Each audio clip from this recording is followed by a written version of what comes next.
One moment, everything felt ordinary, just another day in my life. But in the next, I stood before my husband, Benjamin, burdened with a truth that had the power to destroy everything. The weight of guilt was suffocating, inescapable. But it wasn't just guilt that gnawed at me. It was fear of the aftermath, of the consequences, of the inevitable fallout. I had never imagined things would unravel like this. I thought I could escape unscathed. But Benjamin, he wasn't the man I once believed him to be. He had changed. And his reaction to my betrayal? I never saw it coming. The repercussions were far more brutal than I could have ever anticipated. I used to think my life was perfect. Benjamin and I were happy, or at least, that's what I told myself. Lately, though, it felt like we were simply going through the motions. He was always preoccupied, buried in his work, his mind elsewhere. I tried to reach him, to talk to him, but our conversations had become hollow, devoid of real meaning. It was as if he was present in body, but absent in every other way. The more he drifted away, the lonelier I became. And then there was Jack. We had known each other for years, but only recently had we reconnected. Jack had always been easy to talk to, charismatic in a way that made conversations effortless. Unlike Benjamin, he listened, truly listened. He saw me in a way my husband no longer did. The warmth in his attention felt like a lifeline, a comfort in the growing coldness of my marriage. At first, it was nothing. Just a few messages exchanged now and then, casual conversations over coffee, harmless nostalgia.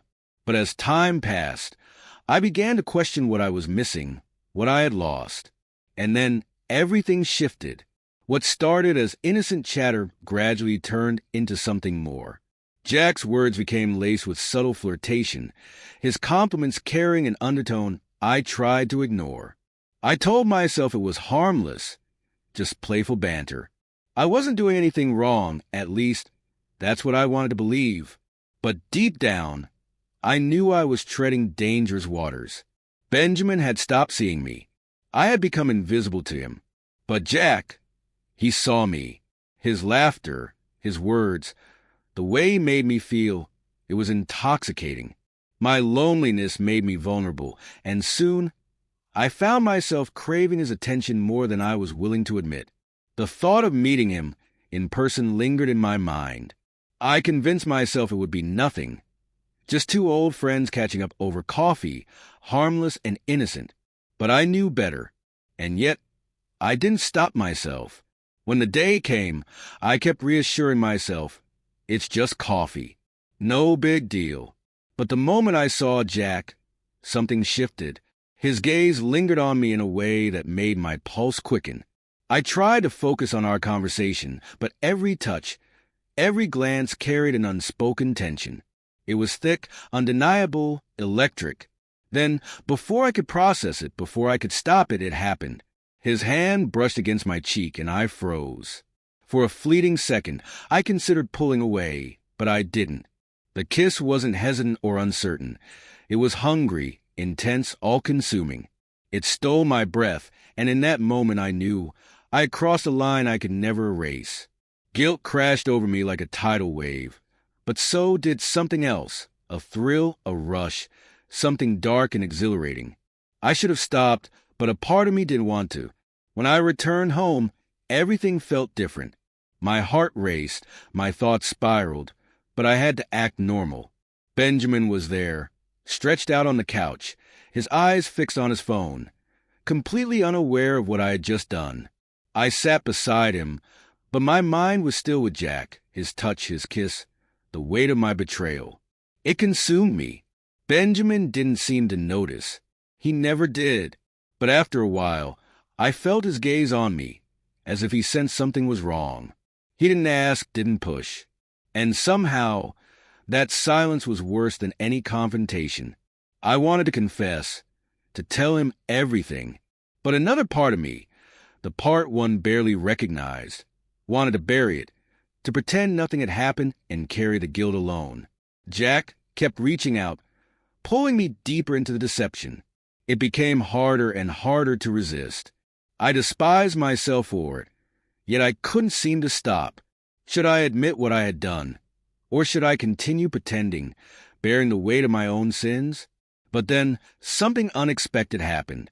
Over the next few days, Benjamin began acting differently. At first, I thought I was imagining it, reading too much into things. But no, something had changed. He was suddenly more attentive, smiling more often, making an effort in ways he hadn't before. He even offered to cook dinner, something he hadn't done in ages. And that's when I realized he knew that we stepped out together, just like we used to, back when things between us still felt right.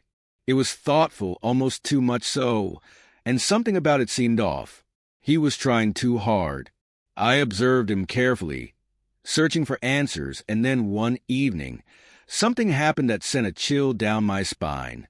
He glanced at his phone, reading a message, and for the briefest moment, an unfamiliar emotion flickered across his face.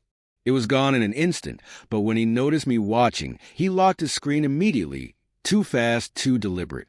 The action was subtle, yet it planted a seed of doubt deep within me. Did he know? Or was he hiding something of his own?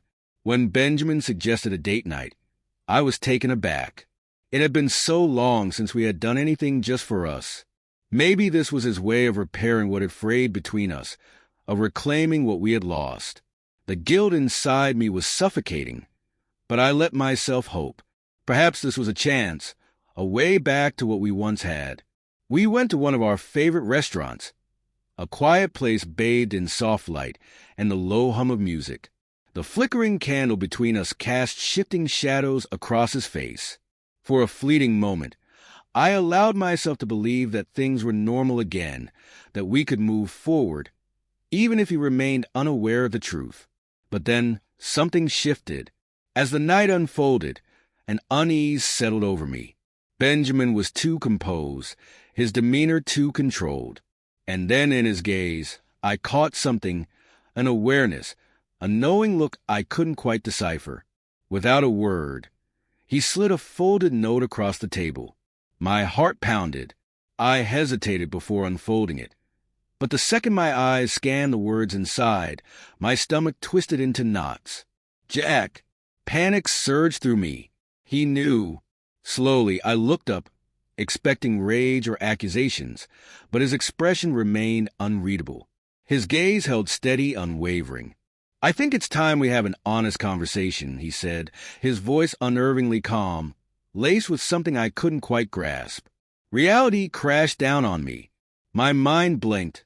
My breath hitched. He knew about Jack, about everything, but instead of an outburst, instead of demands for explanations, Benjamin sat there unervingly composed. The silence between us was suffocating.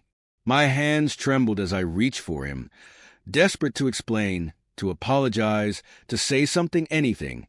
But he wasn't listening. Instead, he reached into his pocket, pulled out a key, and slid it toward me. When it landed in front of me, its weight felt crushing. It wasn't just a key. It was a symbol of what had been lost, of the trust one had shattered, of the life I had taken for granted.